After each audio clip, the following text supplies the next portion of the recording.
Selamat pagi. Assalamualaikum warahmatullahi wabarakatuh. Salam sejahtera untuk kita semua. Om Swastiastu, Namo Buddhaya, salam kebajikan. Bertemu lagi dengan Pak Septa. Kali ini di pertemuan yang keempat, kita akan membahas tentang metodologi penelitian sejarah. Nah, apa saja yang perlu kita bahas mengenai metodologi? Nah, metodologi itu adalah ilmu untuk mengetahui atau ilmu untuk mengetahui cara memperoleh sesuatu.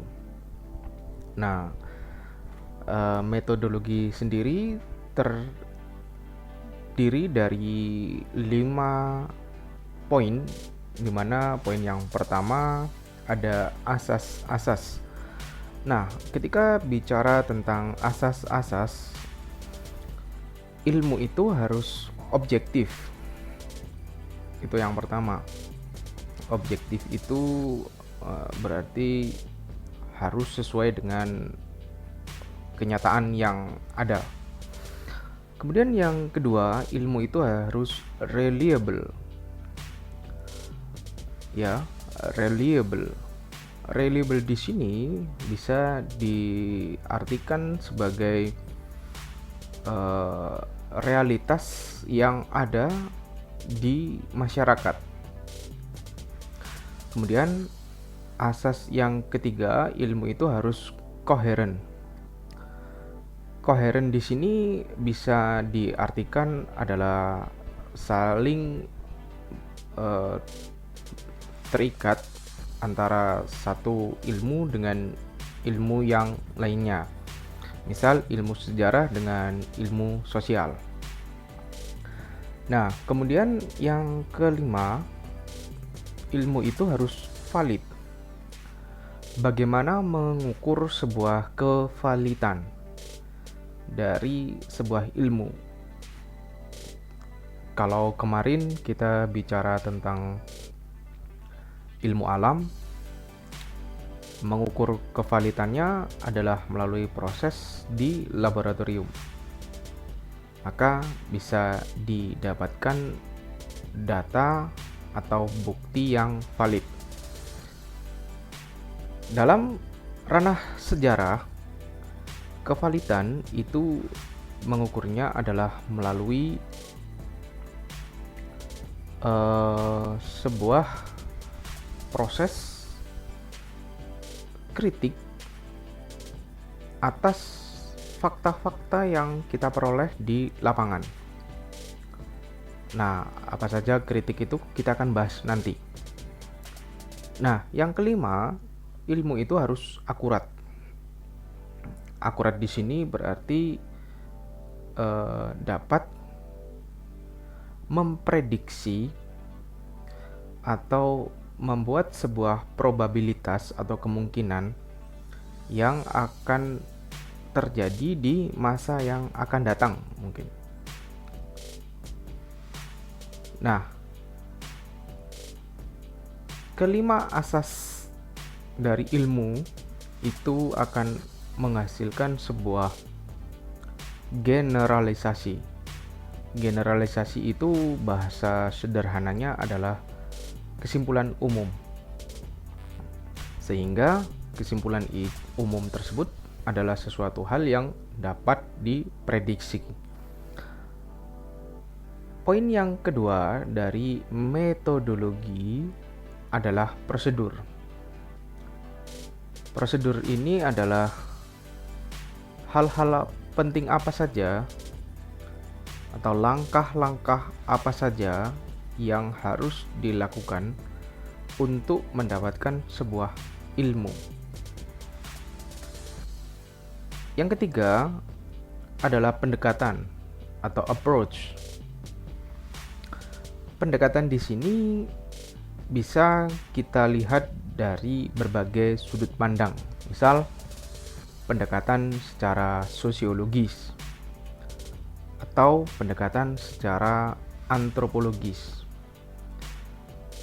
Bagaimana kita melihat sebuah fenomena yang ada atau sejarah yang pernah atau telah ditulis, itu mereka menggunakan berbagai macam pendekatan.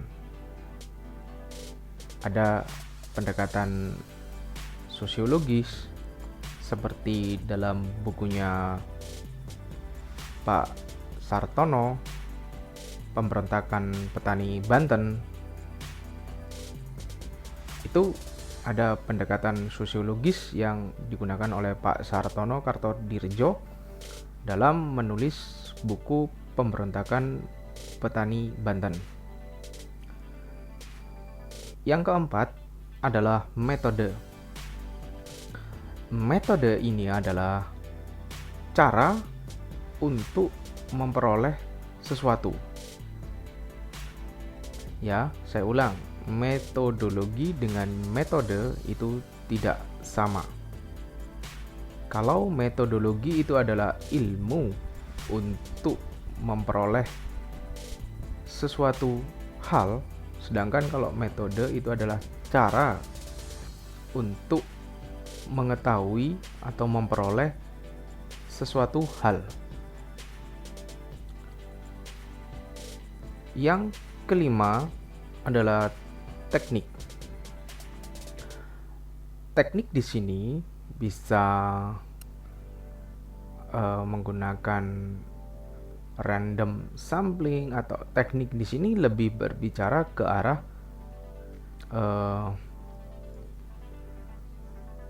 cara apa yang bisa digunakan dalam menggali sebuah informasi. Ya, cara apa yang bisa digunakan dalam menggali sebuah informasi. Kita menuju ke slide berikut. Nah, metodologi sejarah itu ada 3 bagian. Ini adalah bagian yang saya kutip dari bukunya Pak Kunto Wijoyo, Pengantar Ilmu Sejarah. Ada 3 metode sejarah. Yang pertama adalah heuristik, kemudian yang kedua adalah analisis, yang terdiri dari 2 fase. Fase yang pertama adalah kritik eksternal, fase yang kedua adalah kritik internal. Dan di bagian yang ketiga adalah historiografi. Historiografi itu sendiri meliputi 3 hal. Yang pertama adalah interpretasi, ditafsirkan, setelah ditafsirkan dijelaskan, dieksplanasi, setelah dijelaskan baru disajikan atau dieksposisikan. Nah, untuk lebih jelasnya mengenai metode sejarah, apa itu heuristik, apa itu kritik, apa itu interpretasi, apa eksplanasi dan eksposisi, kita langsung saja menuju ke slide berikutnya. Baik, yang pertama adalah heuristik. Heuristik ini adalah mencari dan menemukan sumber. Nah, ketika kita berbicara sejarah, maka di mana letak sumber sejarah? Sekali lagi saya tekankan bahwa ini penting bagi teman-teman yang akan menulis tentang sejarah yang pernah ada dan belum pernah diungkap mengenai lingkungan tempat tinggal mungkin, atau sesuatu hal yang menarik di sekitar tempat tinggal. Nah, tempat sumber sejarah itu yang pertama, kita sumber sejarah itu dibagi Baik,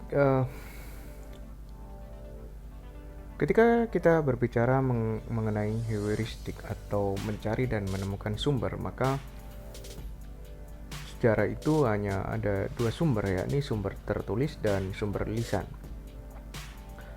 Sumber tertulis itu bisa kalian dapatkan melalui museum, arsip, perpustakaan, internet, koran. Nah, itu bisa kita peroleh sumber-sumber tertulis khususnya untuk sumber sejarah. Misal kalau kalian ingin mengetahui tentang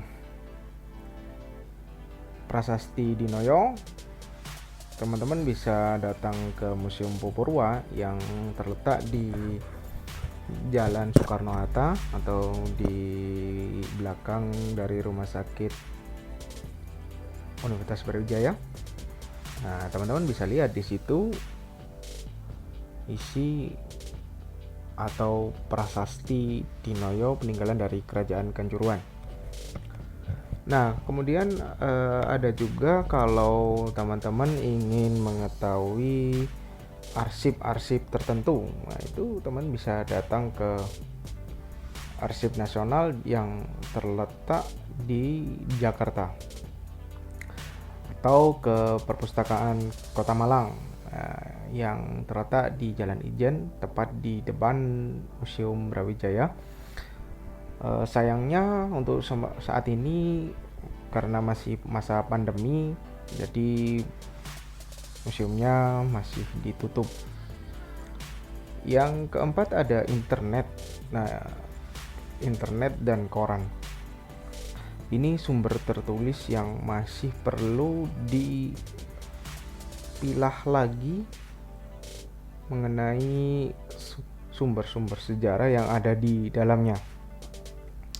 Kalau koran itu bisa koran yang terbitan lama, terbitan tahun 1600 sampai 1900-an. Kalau internet ini yang mungkin dari hasil riset atau dari hasil penelitian. Nah, sumber lisan ini adalah manusia. Nah, manusia ini pun itu tidak sembarangan manusia yang yang akan kita wawancarai. Ada dua poin penting yang bisa dijadikan sebagai sumber lisan. Yang pertama adalah pelaku sejarah, yakni adalah orang yang melakukan atau yang terlibat langsung dalam sebuah peristiwa atau saksi yang sejaman. Mungkin pelaku sejarah tadi bercerita kepada anaknya mengenai bagaimana perjuangan beliau dalam perjuangan mempertahankan kemerdekaan atau merebut kemerdekaan RI. Nah, itu bisa dijadikan sebagai saksi yang hidup sejaman. Nah, pengumpulan sumber ini bukan tanpa masalah. Ya, bukan tanpa masalah. Yang pertama, masalah itu adalah sumber tersebut sudah sangat tua. Kalau kita bicara sumber tertulis itu tua, buku-bukunya itu pasti akan berwarna kuning dan mudah lapuk, dan tidak sembarangan orang yang boleh membuka buku tersebut. Atau kalau kita bicara tentang sumber lisan, taruhlah kita mengadakan sebuah penelitian mengenai perjuangan kemerdekaan RI tahun 45, maka pelaku sejarah yang sampai saat ini masih bisa ditemui itu bisa dihitung dengan jari, dan itu pun mereka memiliki keterbatasan. Dan itu amat sangat susah ketika kita mengajukan pertanyaan-pertanyaan tertentu yang berkaitan dengan pergerakan kemerdekaan Republik Indonesia atau yang lainnya. Nah, yang kedua, sumber itu tidak boleh sembarangan dibaca. Ada di beberapa tempat tertentu di Indonesia di mana kitab-kitab atau mungkin bisa dikatakan sebagai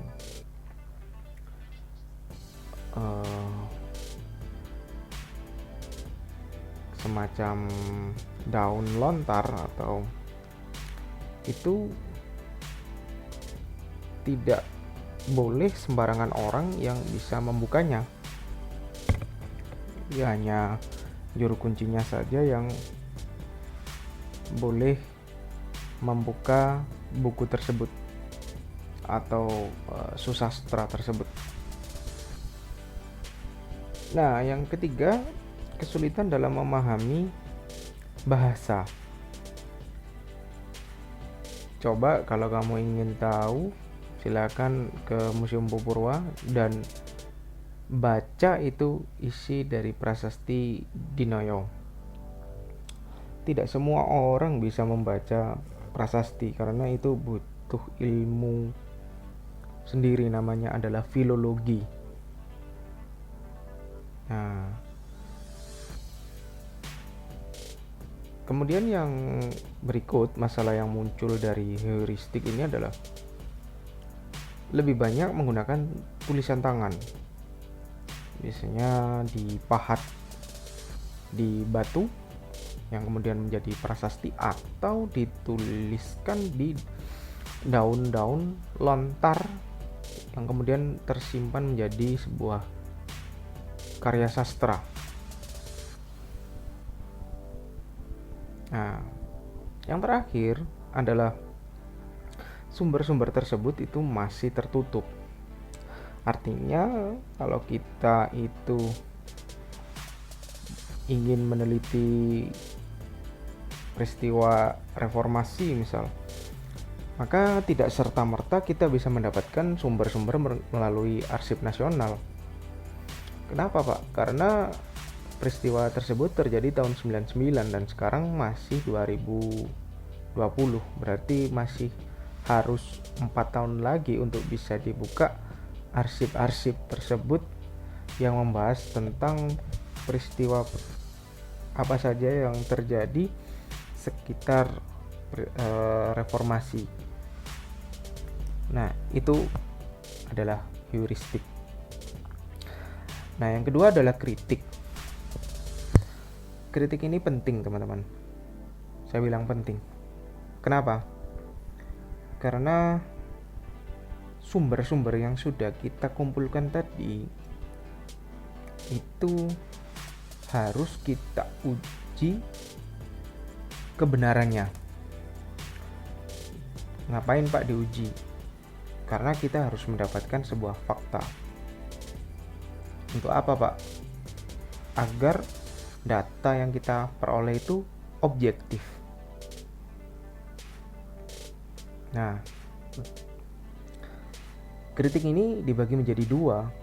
Ada kritik eksternal dan internal.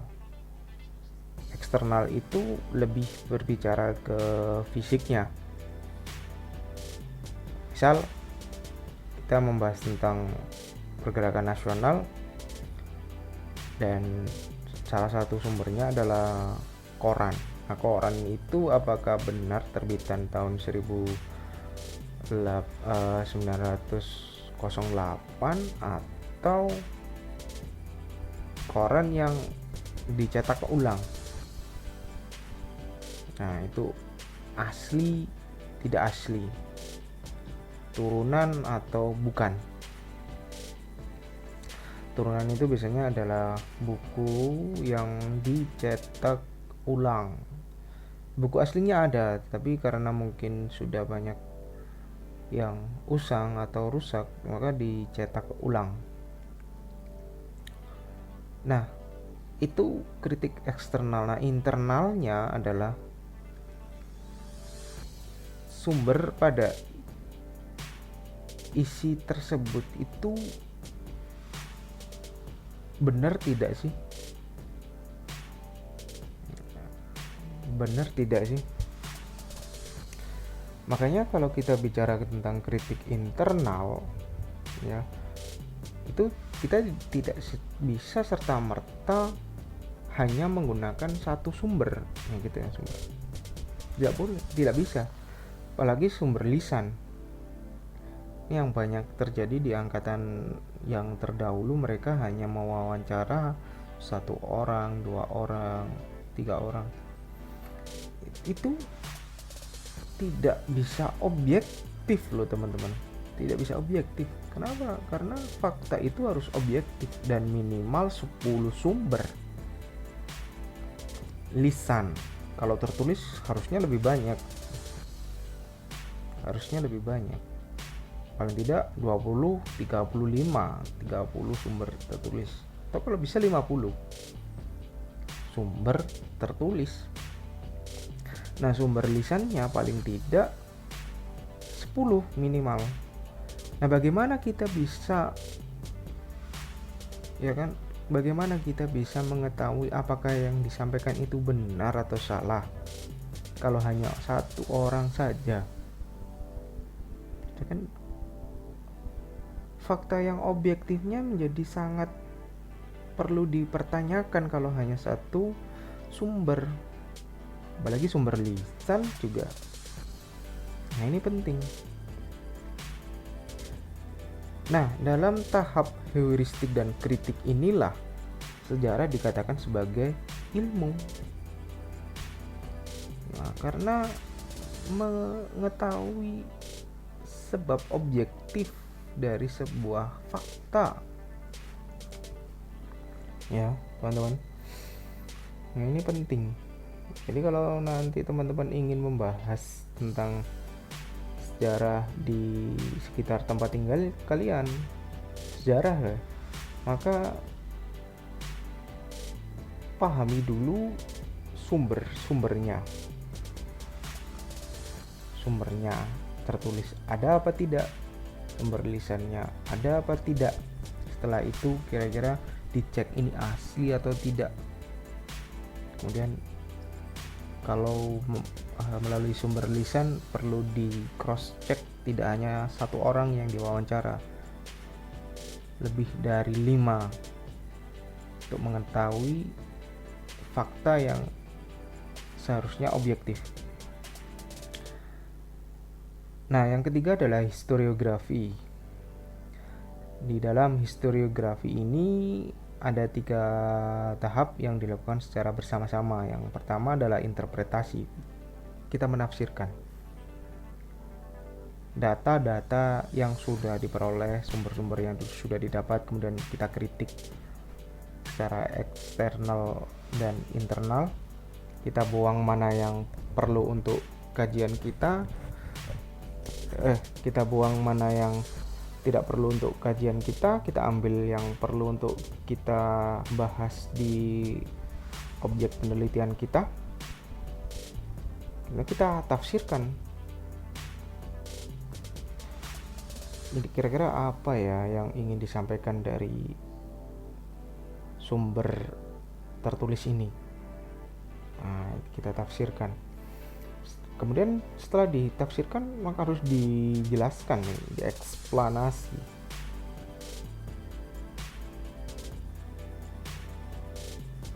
Ya, dieksplanasikan.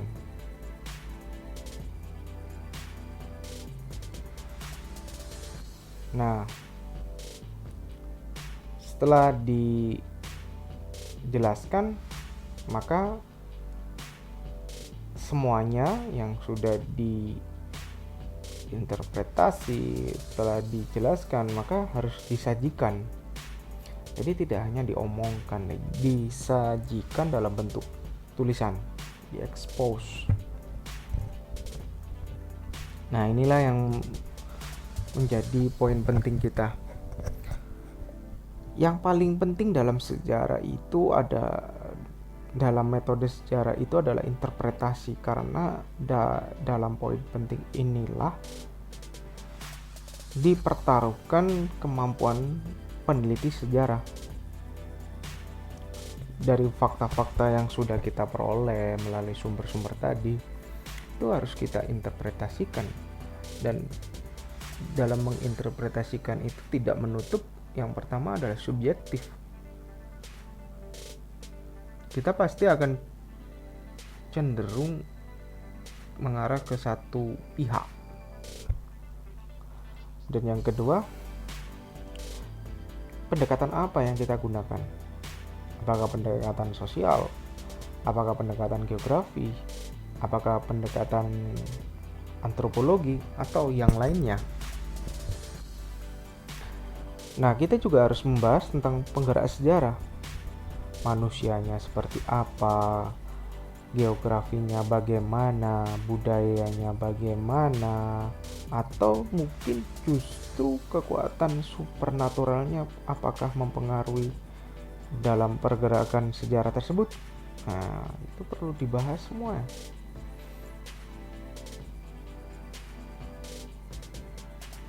Nah, yang berikutnya adalah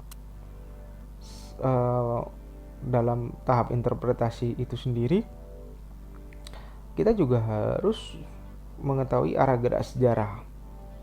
Apakah linier, ataukah siklus, ataukah spiral. Nah, inilah yang disebut berpikir sejarah atau historical thinking. Dan historical thinking ini nanti akan menghasilkan yang namanya historical explanation atau penjelasan sejarah. Kita lanjutkan ke slide berikutnya. Metode penelitian sejarah itu yang pertama harus memilih topik penulisan yang tepat dan sesuai. Sekali lagi, tepat dan sesuai. Kebanyakan anak-anak itu, teman-teman kalian itu memilih tema tapi terkadang kurang tepat atau kurang sesuai. Ya. Kemudian yang kedua, carilah bukti-bukti sejarah yang sesuai dengan topik yang akan dibahas. Bukti-bukti ini bisa bukti lisan, bisa bukti tertulis. Nah, kemudian membuat berbagai catatan penting. Jadi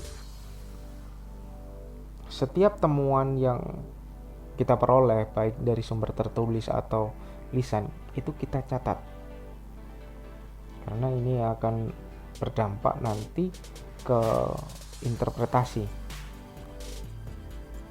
Nah, kritik sumber, kita itu perlu untuk mengevaluasi secara kritis semua bukti yang ada.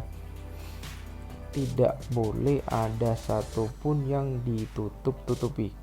Kenapa? Karena balik lagi ke sini, bahwa diperlukan untuk mendapatkan fakta yang objektif. Nah, kemudian adalah menyusun hasil penelitian dalam satu sistematika tertentu yang telah disiapkan sebelumnya. Menyajikan dalam satu cara yang dapat menarik perhatian dan mengkomunikasikan kepada para pembaca. Dan kriteria pemilihan topiknya adalah harus bernilai, harus original, harus praktis, harus memiliki kesatuan atau unity. Nah, itu dulu yang bisa Pak Septa sampaikan. Silakan bertanya jika ada yang dirasa belum jelas, dan jangan lupa untuk menjawab pertanyaan Pak Septa di kolom komentar yang Pak Septa beri pin. Saya kira itu dulu yang bisa Pak Septa sampaikan. Selamat pagi. Assalamualaikum warahmatullahi wabarakatuh. Salam sejahtera, Om Swastiastu, Namo Buddhaya, dan salam kebajikan.